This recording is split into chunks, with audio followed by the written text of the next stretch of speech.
नमस्ते साथीहरू, हाम्रो नेपाली राइड सेयरिङ एप लभसममा हजुरहरूलाई स्वागत छ। र यदि हजुरहरू पनि ड्राइभरको रूपमा काम गरेर आम्दानी गर्न चाहनुहुन्छ भने आजै लभसम एपमा गएर साइन अप अथवा दर्ता गर्न सक्नुहुन्छ। ल अब आउनुहोस् लभसम एप डाउनलोड गरौँ र स्टेप बाई स्टेप हेरौँ कसरी साइन अप अथवा दर्ता गर्ने। सर्वप्रथम हामी प्ले स्टोरमा जानुपर्ने हुन्छ र प्ले स्टोरमा गइसकेपछि चाहिँ लभसम ड्राइभर एप चाहिँ सर्च गर्नुपर्ने हुन्छ र यो एप चाहिँ अहिले iOS को लागि चाहिँ उपलब्ध छैन र इन्स्टल गरिसकेपछि चाहिँ ओपनमा क्लिक गरेर लभसम एपमा इन्टर गर्नुपर्ने हुन्छ।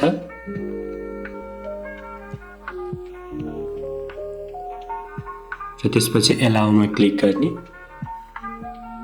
र त्यसपछि व्हाइल युजिङ द एपमा क्लिक गर्नुपर्ने हुन्छ।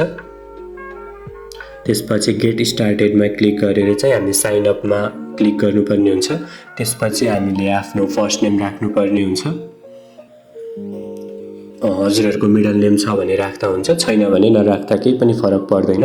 त्यसपछि आफ्नो लास्ट नेम अथवा सरनेम राख्ने र त्यसपछि आफ्नो मोबाइल नम्बर राख्नुपर्ने हुन्छ। मोबाइल नम्बर राखिसकेपछि चाहिँ आफ्नो इमेल राख्नुपर्ने हुन्छ र इमेल चाहिँ अप्सनल हो, कम्पलसरी छैन, राख्दा पनि भयो नराख्दा पनि केही फरक पर्दैन। र त्यसपछि आफ्नो डेट अफ बर्थ राख्नुपर्ने हुन्छ।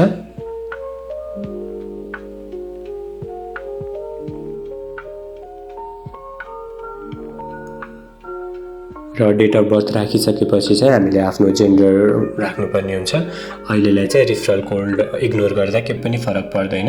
त्यसपछि कन्टिन्यूमा क्लिक गरेर चाहिँ हामीले आफ्नो ड्राइभिङ लाइसेन्स नम्बर चाहिँ राख्नुपर्ने हुन्छ।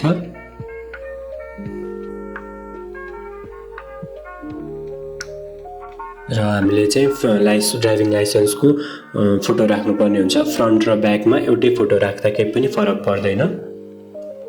त्यसपछि हामीले ड्राइभिङ लाइसेन्सको एक्सपायरी डेट राख्नुपर्ने हुन्छ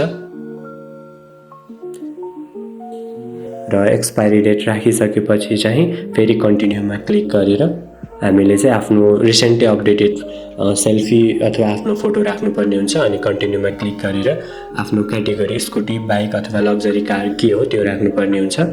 त्यसपछि ब्रान्ड, हजुरहरूको भेहिकल कुन ब्रान्ड हो त्यो राख्नुपर्ने हुन्छ।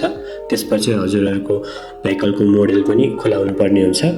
त्यसपछि हजुरहरूको भेहिकलको रजिस्ट्रेसन प्लेट नम्बर चाहिँ कति हो त त्यो पनि राख्नुपर्ने हुन्छ। त्यसपछि चाहिँ हामीले आफ्नो भेहिकलको फ्रन्ट अथवा ब्याक जुनको भए पनि नम्बर प्लेट देखिने गरी चाहिँ फोटो खिचेर चाहिँ अपलोड गर्नुपर्ने हुन्छ। त्यसपछि चाहिँ भेहिकल रजिस्ट्रेसन नम्बर भएको बिल बुकबाट चाहिँ फोटो खिचेर अपलोड गर्नुपर्ने हुन्छ।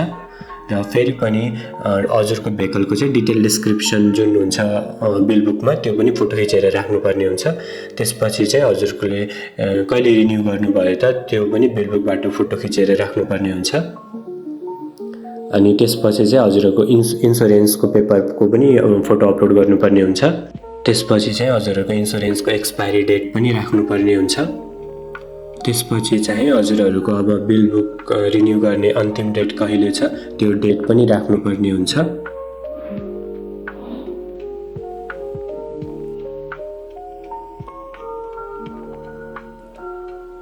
र डेट राखिसकेपछि चाहिँ भेहिकल प्रोडक्सन इयर हजुरहरूको भेहिकल चाहिँ कहिले प्रोड्युस भएको थियो त्यो पनि राख्नुपर्ने हुन्छ। अनि फ्युल टाइप हजुरहरूको इभी हो कि पेट्रोल डिजेल कुन हो त्यो चाहिँ चुज गरेर हजुरले सिलेक्ट गर्नुपर्ने हुन्छ। त्यसपछि हजुरहरूको कति इन्जिन अथवा कति सीसीको चाहिँ भेहिकल हो त त्यो पनि खुलाउनु पर्ने हुन्छ।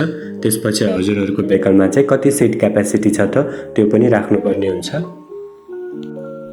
अनि ब्याक क्यापेसिटीमा चाहिँ हजुरहरूको भेहिकलले चाहिँ कति लिटर पेट्रोल अथवा डिजेल लिन्छ त्यो चाहिँ राख्नुपर्ने हुन्छ। र फाइनली अब चाहिँ हामीले सबै कुराहरू चाहिँ भरिसकेपछि चाहिँ रजिस्टरमा क्लिक गरेर चाहिँ हामीले फाइनली रजिस्टर गर्छौँ। त्यसपछि चाहिँ हामीले आफ्नो मोबाइल नम्बर राख्नुपर्ने हुन्छ र आफ्नो अघि फर्म भर्दा राखेको मोबाइल नम्बर चाहिँ यहाँ राख्नुपर्ने हुन्छ। सो मोबाइल नम्बर राखिसकेपछि चाहिँ हामीलाई ओटिपी पनि आउँछ नि त।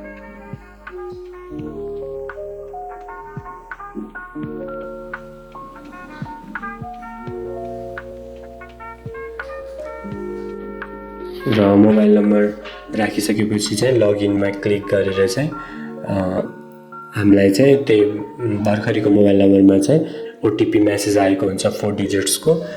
त्यो 4वटा डिजिट्स चाहिँ हामीले यहाँ टाइप गर्नुपर्ने हुन्छ र हजुरहरूले देख्न सक्नुहुन्छ माथि 4 डिजिट्सको ओटिपी आइसकेको छ। सो त्यो 4 डिजिट्सलाई चाहिँ हामीले यहाँ टाइप गर्नुपर्ने हुन्छ